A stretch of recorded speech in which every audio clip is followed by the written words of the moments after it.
everyone, welcome back to my channel. In today's video, I will talk about domestic violence in detail. In this video, I will cover its meaning, causes, impacts, and also various laws against domestic violence in detail. So, let's get started. Firstly, we talk about meaning of domestic violence means जो term domestic violence है उसका simple language में क्या मतलब होता है इसको समझते हैं. Domestic violence means any form of abuse और violence that happens inside a home. किसी होम में किसी घर में किसी भी प्रकार का वायलेंस किसी भी प्रकार का जो अब्यूज़ होता है वो होता है domestic violence. Usually domestic violence is happen between family members और इंटीमेट पार्टनर्स. यूजुअली जो डोमेस्टिक वायलेंस होता है वो फैमिली मेम्बर्स के बीच या फिर जो नज़दीकी पार्टनर्स होते हैं उनके बीच डोमेस्टिक वायलेंस होता है. It can be physical emotional sexual और economic. Domestic violence physical emotional sexual और इकोनॉमिक भी हो सकता है जो कि एक इसका टाइप्स है डोमेस्टिक वायलेंस का. Domestic violence affects not only the victims but also children and families, leading to long-term emotional and mental health issue. किसी भी फैमिली में किसी भी घर के अंदर होने वाला जो डोमेस्टिक वायलेंस होता है घरेलू हिंसा होता है वह सिर्फ जो विक्टिम्स होते हैं उसे ही अफेक्ट नहीं करते हैं. इसके अलावा जो अदर फैमिली मेम्बर होते हैं लाइक जो भी ओल्ड पेरेंट्स हुए इसके साथ जो चिल्ड्रन हुए उनकी भी लाइफ को उनके मेंटल हेल्थ को जो है डोमेस्टिक वायलेंस जो है अफेक्ट करते हैं. So domestic violence means any form of abuse violence that happens inside a home. Domestic violence, also known as intimate partner violence, it is a pattern of abusive behavior within a relationship that aimed at controlling or dominating the other partner. Domestic violence जो है वो intimate partner violence के नाम से भी उसे जाना जाता है जिसमें जो है कोई एक पार्टनर जो है अपने दूसरे फैमिली मेम्बर पे या फिर अपने पार्टनर पे कंट्रोल और डोमिनेटिंग पावर को रखने के लिए अब्यूजिव बिहेवियर का यूज़ करता है. So domestic violence is a pattern of abusive behaviour with in a relationship aimed at controlling और डोमिनेटिंग द अदर partner.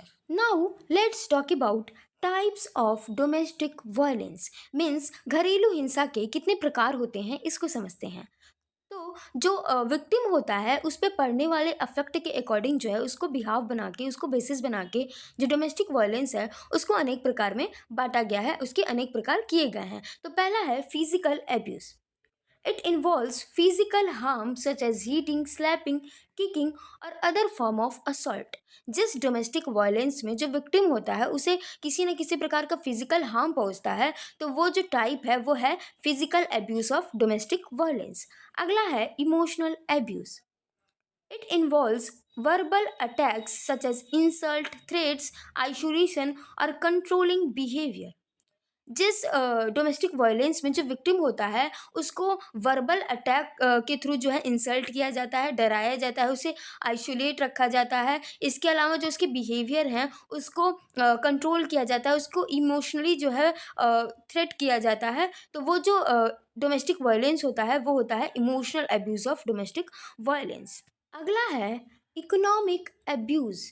जिस डोमेस्टिक वायलेंस में जो विक्टिम होता है उसको इकोनॉमिकली जो है कंट्रोल किया जाता है मीन्स फाइनेंस के थ्रू कंट्रोल किया जाता है उसके बिहेवियर को कंट्रोल किया जाता है वो होता है economic abuse of domestic violence. Means उसको प्रॉपर फूड क्लॉथिंग वगैरह प्रोवाइड ना कराना उसके थ्रू जो है उसके बिहेवियर को कंट्रोल करना उसको अपने अंडर में रखना ये होता है economic abuse of domestic violence. It involves controlling finance, restricting access to resources, or exploiting the victim financially. Economic abuse में जो फाइनेंशियल कंट्रोल होता है उसके थ्रू जो है विक्टिम को अपने कंट्रोल में रखा जाता है फाइनेंस के थ्रू विक्टिम को अपने कंट्रोल में रखा जाता है. इसके अलावा जो है उस पर कई सारे रेस्ट्रिक्शन लगाए जाते हैं जिससे उसको जो है अपने लाइफ को जीने के लिए प्रॉपर रिसोर्सेज नहीं मिल पाते हैं उसको जो ऑफेंडर है उस पर डिपेंड रहना पड़ता है फाइनेंशियली. सो जो economic abuse of domestic violence है उसमें विक्टिम जो है उसका एक्सप्लॉयटेशन होता है फाइनेंशियली जो कि एक इसका टाइप है डोमेस्टिक वायलेंस का. अगला है sexual abuse. It includes sexual assault rape और अदर अनवांटेड सेक्सुअल एक्ट. जिस डोमेस्टिक वायलेंस में sexual abuse means sexual assault होता है लाइक रेप या फिर other sexual act, unwanted sexual act होते हैं जिस जो कि विक्टिम को प्रभावित करते हैं, अफेक्ट करते हैं, तो वो होता है sexual abuse of domestic violence, जो कि इसका एक टाइप है। अगला है psychological abuse. It involves intimidation, manipulation and creating fear in the victim through threats और अदर बिहेवियर। इस प्रकार के डोमेस्टिक वायलेंस में जो विक्टिम होता है उसको साइकोलॉजिकली जो है अफेक्ट किया जाता है, मीन्स उसको डराया धमकाया जाता है, मैनिपुलेट किया जाता है अपने बिहेवियर के थ्रू विक्टिम को, जो कि एक टाइप है डोमेस्टिक वायलेंस का, उसको साइकोलॉजिकली विक्टिम को अफेक्ट किया जाता है। अगला है टेक्नोलॉजिकल एब्यूज़। इस टेक्नोलॉजी की दुनिया में टेक्नोलॉजी का भी यूज़ होता है डोमेस्टिक वायलेंस करने के लिए, मीन्स टेक्नोलॉजी के थ्रू जो भी विक्टिम जो है उसको हर्ट पहुंचती है, वो भी जो है डोमेस्टिक वायलेंस माना जाता है, जो कि एक टाइप है डोमेस्टिक वायलेंस का। Using technology to harass, stalk, monitor और कंट्रोल द विक्टिम। मीन्स इस प्रकार के डोमेस्टिक वायलेंस में टेक्नोलॉजी का यूज़ करके जो है कोई पर्सन जो है किसी अदर पर्सन पे, जो कि उसका फैमिली मेम्बर ही होता है, उस पे जो है टेक्नोलॉजी के द्वारा जो है उसको कंट्रोल करता है, हरास करता है, स्टॉक और मॉनिटर करता है। सो ये भी एक टाइप है डोमेस्टिक वायलेंस का। Now let's talk about who are the victims of domestic violence। Means domestic violence की, घरेलू हिंसा के विक्टिम्स कौन होते हैं इसको देखते हैं। Mostly women are the victims. Mostly देखा जाता है कि जो वुमेन्स होती हैं, महिलाएं होती हैं, वो अक्सर जो है विक्टिम होती हैं किसी न किसी प्रकार के डोमेस्टिक वायलेंस की। लेकिन children, main and elderly people can also suffer domestic violence. लेकिन वुमेन्स के अलावा जो है चिल्ड्रन, मेन और जो एल्डर पीपल होते हैं किसी भी फैमिली में, उन वो भी जो है कई बार ऐसा देखा जाता है कि उन्हें भी अदर फैमिली मेम्बर के द्वारा जो है डोमेस्टिक वायलेंस का सामना करना पड़ता है। मीन्स अदर फैमिली मेम्बर जो है उनसे अनफेयरली बिहेव करते हैं, जो कि डोमेस्टिक वायलेंस माना जाता है उनके against. So domestic violence also affect children, main, elderly people. They are also can they are also victim of domestic violence. In India, it often happens to wives, daughter-in-law and sometimes girl और old parents।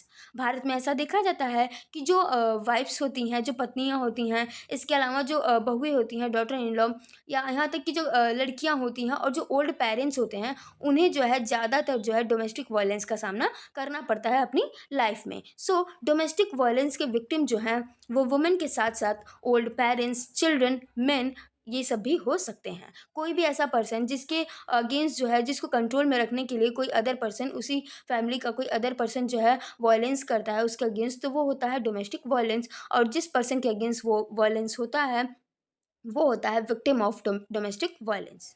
Now let's talk about causes of domestic violence. Means किसी society में, किसी family में domestic violence होने का क्या कारण है इसको समझते हैं। तो पहला है पैट्रियार्की और मेल डोमिनेंस, या फिर पैट्रियार्कल सोसाइटी, या फिर patriarchy attitude. Men think they are superior and can control women। जो मेनली ऐसा देखा जाता है कि जो डोमेस्टिक वायलेंस होते हैं वो मोस्टली वुमेंस के अगेंस्ट होते हैं। सो ये इसका एक मेन कारण है कि पैट्रियार्कल सोसाइटी होना, पैट्रियार्की होना, मेल डोमिनेंस होना। जो मेन होते हैं वो सोचते हैं कि वो सुपीरियर हैं और वो अपनी घर की जो वुमेन्स हैं उनको कंट्रोल करने की जिम्मेदारी उनकी है, जिस कारण डोमेस्टिक वायलेंस जो है किसी भी फैमिली में देखा जाता है, जो कि एक इसका मेन कारण बोल सकते हैं कि पैट्रियार्कल सोसाइटी या फिर पैट्रियार्की जो है डोमेस्टिक वायलेंस का मेन कारण है। अगला है सब्सटेंस अब्यूज़। सब्सटेंस अब्यूज़ भी जो है डोमेस्टिक वायलेंस का एक मेन कारण है।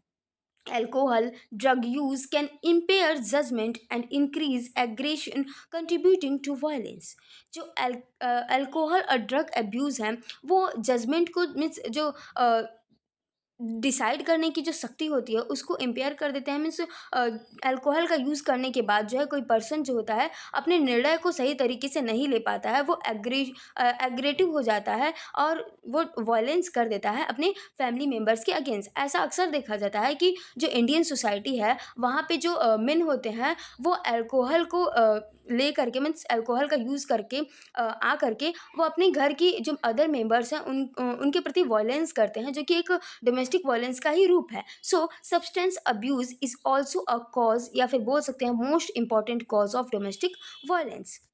अगला है poverty and unemployment. Financial stress can lead to frustration and violence. Financial stress के कारण भी कुछ कुछ पर्सन ऐसे होते हैं जो फ्रस्ट्रेशन के कारण जो है अपने फैमिली मेम्बर के अगेंस्ट जो है कोई वायलेंट बिहेवियर कर देते हैं, जो कि एक डोमेस्टिक वायलेंस बन जाता है। So poverty and unemployment is also a cause of domestic violence. अगला है डाउरी सिस्टम। हरासमेंट और violence for more dowry is common. Mainly जो इंडियन रूरल सोसाइटी है वहाँ पे डाउरी के लिए जो डॉटर इन लॉज होती हैं, जो बहुएं होती हैं, वहाँ पे उनको हरास किया जाता है, उनके अगेंस्ट वायलेंट बिहेवियर को अपनाया जाता है ज़्यादा से ज़्यादा डाउरी को गेन करने के लिए। So dowry system is also a main cause of domestic violence. अब हम लोग देखते हैं other cause of domestic violence. तो इसका है जेंडर इनइक्वालिटी। जेंडर इनइक्वालिटी के कारण जो है पैट्रियार्की सोसाइटी होने के कारण जो है जो मेल है उनको डोमिनेंट माना गया है, जिस कारण जो मेल हैं वो वुमेंस के अगेंस्ट जो है कई सारे वायलेंट बिहेवियर को अपनाते हैं, जो कि डोमेस्टिक वायलेंस होता है। अगला है सोशल कल्चर। सोसाइटी में ऐसा कल्चर बन चुका है कि यदि कोई हस्बैंड है वो अपनी वाइफ के अगेंस्ट जो है डोमेस्टिक वायलेंस करता है, वायलेंट बिहेवियर को अपनाता है, वायलेंट करता है, तो ये एक कॉमन बात है, क्योंकि जो वाइफ है वो हमेशा जो है इन्फीरियर मानी गई हैं हस्बैंड के मुकाबले। सो मेनी सोसाइटी में ऐसा माना जाता है कि ये उनका पर्सनल मैटर है, उनका फैमिली मैटर है, जिस कारण सोसाइटी जो है उसमें इंटरफेयर नहीं करती है। सो सोशल कल्चर जो है एक कारण है डोमेस्टिक वायलेंस का। अगला है लैक ऑफ सपोर्ट। जैसे कि मैंने अभी बोला कि जो सोसाइटी है वो ये सोचती है कि जो वायलेंस है वाइफ्स के अगेंस्ट या फिर किसी भी पर्सन के अगेंस्ट, किसी फैमिली में, किसी स्पेसिफिक फैमिली में, वो उनका फैमिली मैटर है, वो उनका पर्सनल मैटर है, जिस कारण जो सोसाइटी है वो विक्टिम को सपोर्ट नहीं करती है, जो कि एक बड़ा कारण है डोमेस्टिक वायलेंस का। Now let's talk about impact of domestic violence। Means domestic violence का क्या इम्पैक्ट पड़ता है विक्टिम पर या फिर उस फैमिली मेम्बर्स पे, इसको समझते हैं। तो पहला है mental health issue. Domestic violence के कारण जो विक्टिम होता है उसके साथ साथ जो अदर फैमिली मेम्बर होते हैं उनके मेंटल हेल्थ को अफेक्ट करता है। डोमेस्टिक वायलेंस मीन्स उनका मेंटल हेल्थ प्रभावित होता है। Depression, fear and anxiety can affected by domestic violence. Means domestic violence के कारण जो है जो विक्टिम होता है उसके साथ साथ जो अदर फैमिली मेम्बर होते हैं उनको मेंटल हेल्थ इशू आते हैं। मीन्स उसको डिप्रेशन, फियर और एंजाइटी का सामना करना पड़ता है। अगला है physical injuries.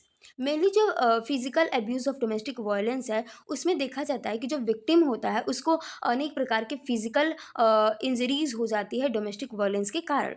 Bruises, cut, broken bones and other physical injuries is the effect of domestic violence। अगला है चिल्ड्रन सफ़र। डोमेस्टिक वायलेंस के कारण जिस फैमिली में डोमेस्टिक वायलेंस होता है, घरेलू हिंसा होती है किसी भी फैमिली मेम्बर के अगेंस्ट, तो उस फैमिली में रहने वाले जो बच्चे होते हैं वो मेंटली जो है मेंटली और इमोशनली जो है अफेक्ट होते हैं उस डोमेस्टिक वायलेंस से। They can grow up in fear and trauma. जो चिल्ड्रन होते हैं वो डर, फियर और ट्रॉमा में जो है बढ़ते हैं, जो कि उनको उनकी ग्रोथ को जो है काफ़ी बुरी तरीके से अफेक्ट करती है। इसके साथ साथ जो है वो इमोशनली बहुत ही ज़्यादा अफेक्ट होते हैं, जो कि एक बहुत ही बोल सकते हैं नेगेटिव इम्पैक्ट है। वैसे तो सारे नेगेटिव ही इम्पैक्ट हैं। सो जो चिल्ड्रन का जो पड़ने वाला इफेक्ट है चिल्ड्रन पे, वो एक बहुत ही बड़ा इफेक्ट है डोमेस्टिक वायलेंस का। अगला है social isolation. Loss of relationships with friends and family due to the abuser controlling behaviour. जो पर्सन अपने किसी फैमिली मेम्बर्स के प्रति डोमेस्टिक वायलेंस करता है, वायलेंट बिहेवियर को अपनाता है, उसे अक्सर जो है आइसोलेशन का सामना करना पड़ता है। मीन्स वो अपने जो फ्रेंड्स होते हैं, जो फ्रेंड्स का रिलेशन होता है, इसके अलावा जो फैमिली मेम्बर्स होते हैं, वो अपने अब्यूज़र कंट्रोलिंग बिहेवियर के कारण जो है उसे उन सबको खोना पड़ता है। उसे मीन्स सोसाइटी से बेसिकली आइसोलेट कर दिया जाता है सोसाइटी के द्वारा उस पर्सन को, जो कि अपने किसी फैमिली मेम्बर के अगेंस्ट वायलेंट बिहेवियर को अपनाता है। सो ये भी एक बड़ा इफ़ेक्ट है डोमेस्टिक वायलेंस का।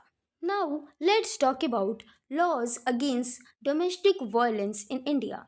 इंडिया में डोमेस्टिक वायलेंस के अगेंस्ट जो लॉज बनाए गए हैं उसको देखते हैं। मेनली मैंने यहाँ पे टू मोस्ट इम्पॉर्टेंट लॉ को कवर किया है इस वीडियो में। तो पहला है protection of women from domestic violence act 2005। This act gives protection to women from all type of domestic abuse. ये जो लॉ है वो स्पेसिफिकली जो है वुमेन को डोमेस्टिक वायलेंस के किसी भी प्रकार के डोमेस्टिक वायलेंस से प्रोटेक्शन प्रोवाइड करने के लिए बनाया गया है। Victims can file a complaint and get help from police, NGOs और courts। जो डोमेस्टिक जो वुमेन है जो डोमेस्टिक वायलेंस की विक्टिम हैं वो किस कहीं पे भी पुलिस में, एनजीओज में और यहाँ तक कि कोर्ट में भी डोमेस्टिक वायलेंस के अगेंस्ट जो है कंप्लेंट को फाइल कर सकती हैं और खुद को प्रोटेक्ट कर सकती हैं।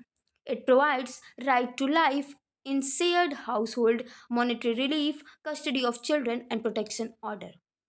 जो protection of womens from domestic violence act 2005 है, इसमें जो है जो वुमेन है उसको राइट टू लाइफ प्रोवाइड करता है उसी शेयर्ड हाउस होल्ड में। इसके अलावा जो वुमेन है उसको मॉनिटरी रिलीफ भी प्रोवाइड कराता है। इसके अलावा यदि उसका कोई चाइल्ड है तो उसको चिल्ड्रन की जो है कस्टडी भी है इस एक्ट के द्वारा जो है उसे मिल सकती है। और इसके साथ साथ मोस्ट इम्पॉर्टेंट जो है उसको डोमेस्टिक वायलेंस से जो है ये एक्ट प्रोटेक्ट करता है। सो इंडिया में जो ये protection of women from domestic violence act 2005 है, ये मेन लॉ है डोमेस्टिक वायलेंस के अगेंस्ट इंडिया में। अगला है section 498A of IPC, now section 85 and 86 of BNS, भारतीय न्याय संहिता 2023। It protects women from cruelty bye husband और इन लॉज। ये जो लॉ है वो किसी भी वुमेन को उसके हस्बैंड या फिर उसके ससुराल वालों द्वारा यदि कुछ उस वुमेन के अगेंस्ट जो है किसी भी प्रकार का वायलेंस किया जाता है तो इस लॉ के द्वारा जो है वो वुमेन जो है खुद को प्रोटेक्ट कर सकती है। यदि उसके हस्बैंड या फिर उसके इन लॉज जो हैं गिल्टी पाए गए तो उनको जो है 3 साल का पनिशमेंट हो सकता है। इसके अलावा फाइन भी हो सकता है। सो ये था full topic of domestic violence. If you found this video helpful, don't forget to like this video, subscribe my channel and share this video. Thanks for watching and keep supporting me.